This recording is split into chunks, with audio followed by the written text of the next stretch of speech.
Chama merosh ha'ilanot nistalka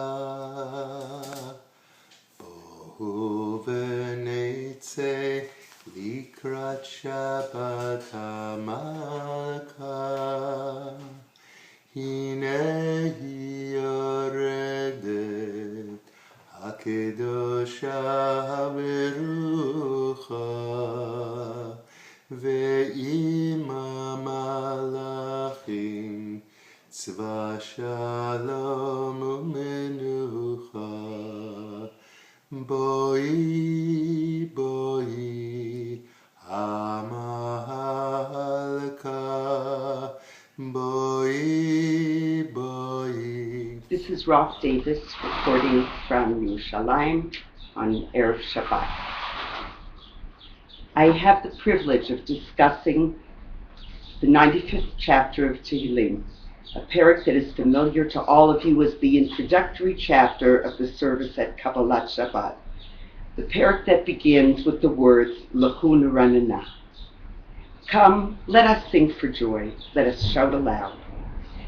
There is no more fitting word to describe our friend Sarah, than joy. The joy with which she embraced life and the joy that she brought to others.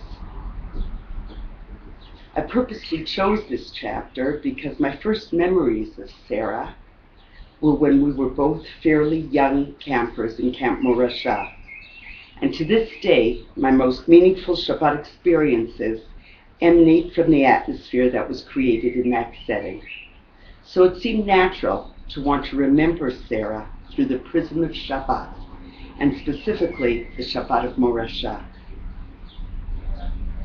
In later years, when I returned to camp on staff, and then Sarah came back to work on the waterfront, we had the opportunity to reconnect and to share so much of the positive experience that camp was for each of us and our families.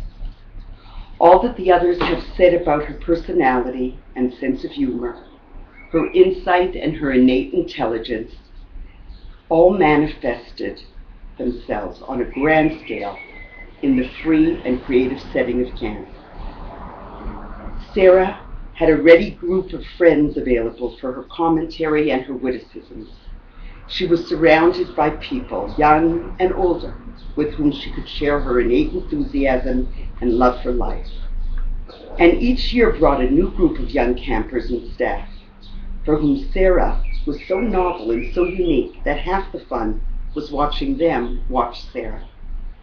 And for me, the anchor of these old Morasha experiences are the memories of the Friday night tefillah, first in the Pargod, and then at the Moadon for those old enough to remember, and then in the pavilion, which overlooked the lake, which was for Sarah, her office and her theater and her love. It could be that the Morasha experience of welcoming the Shabbat by davening Friday night services outside was so meaningful to us because it in so many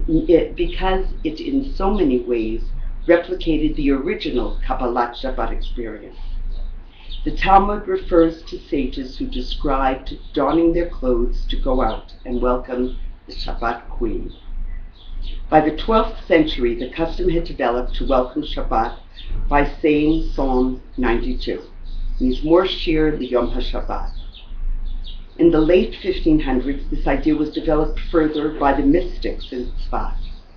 Rav Moshe Cordovero initiated the custom of saying special psalms to welcome the Shabbat. Rav Shlomo Alkabeth authored the Lechadodi prayer, and Rav Eliezer Azikri authored Yedid Nefesh. These mystics, as well as the greatest mystic of all, Rabbi Isaac Luria, known as the Arizal, would dress in white and go out into the fields late Friday afternoon as the sun was setting to recite songs to welcome the Shabbat bride. This was the origin of the custom to say the 6 extra psalms, 95 through 99, and then Chaftet, 29, before saying L'chadodi. To emphasize the fact that these psalms were added later and actually are not an integral part of the evening service, the custom has developed in many shuls for the chazan to stand at the middle bima for Kabbalat Shabbat rather than at the amud in the front of the shul, from where he would normally lead services. The 6 psalms, beginning with L'chu Neranenah, represent the 6 days of the week, leading up to the L'chadordi, representing the welcoming of Shabbat. Chapters 95 to 99 speak of the psalms that creation itself sings to the Creator. In our chapter, we recite, Asher biado mechkerei aretz, toafot harim lo. Asher lo hayam v'hu asaru, yabeshet yadav yasaru. In his hands are the depths of the earth, and the mountain peaks are his. The sea is his, for he made it. The dry land too, for his hands formed it. And with that as background, we in turn are advised to serve Hashem with joy, and therefore atone for the sin of the generation of the Midbar who quarreled with him for 40 years, as they were not sufficiently conscious of his greatness and his goodness. The 6th chapter we recite, Psalm 29, has been suggested as describing the revelation at Sinai. The L'chadordi refers to the future redemption, and Psalms 92 and 93 that immediately follow L'chadordi describe the end of days. The Kabbalat Shabbat service, then, is intended to bring the reader through the evolution from creation to revelation and to redemption. Allow me to conclude with a thought I heard from Rabbi J.J. Schachter, and which I think also reflects on Sarah's personality and nature. Rabbi Schachter cited the Rav as once saying that when he came to America, while he found that there were some Jews who were Shomrei Shabbat, he found very few, if any, Jews who were Erev Shabbat Jews. He found Jews who treated Friday as a regular workday, often working until the last possible minute, running home, jumping in the shower 10 minutes before candlelighting, and then, if possible, running off to shul to get to mincha a few minutes late. What he did not find were Jews who spent Friday eagerly anticipating the onset of Shabbat. Jews who looked forward to the Menuchat Shabbat, the Ke'en Olam Haba, that they were about to experience. He did not find Jews who viewed every act on Friday as a key to preparing for Shabbat Kodesh.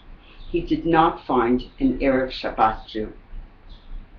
And as a reminder to us that during the week we should be looking forward to the upcoming Shabbat, he noted that at the end of the Shir Shel Yom that we recite on Wednesday, which is Psalm 94, already we indicate the anticipation of the Shabbat to come by adding at the end of the first 3 verses of Psalm 95, L'chu Neranenah through Umelech Gadol al Kol Elohim. By midweek already, we should be looking forward to the bracha of Shabbat that Hashem has granted us. Sarah was a woman who counted her blessings and eagerly anticipated all the good that was yet to come.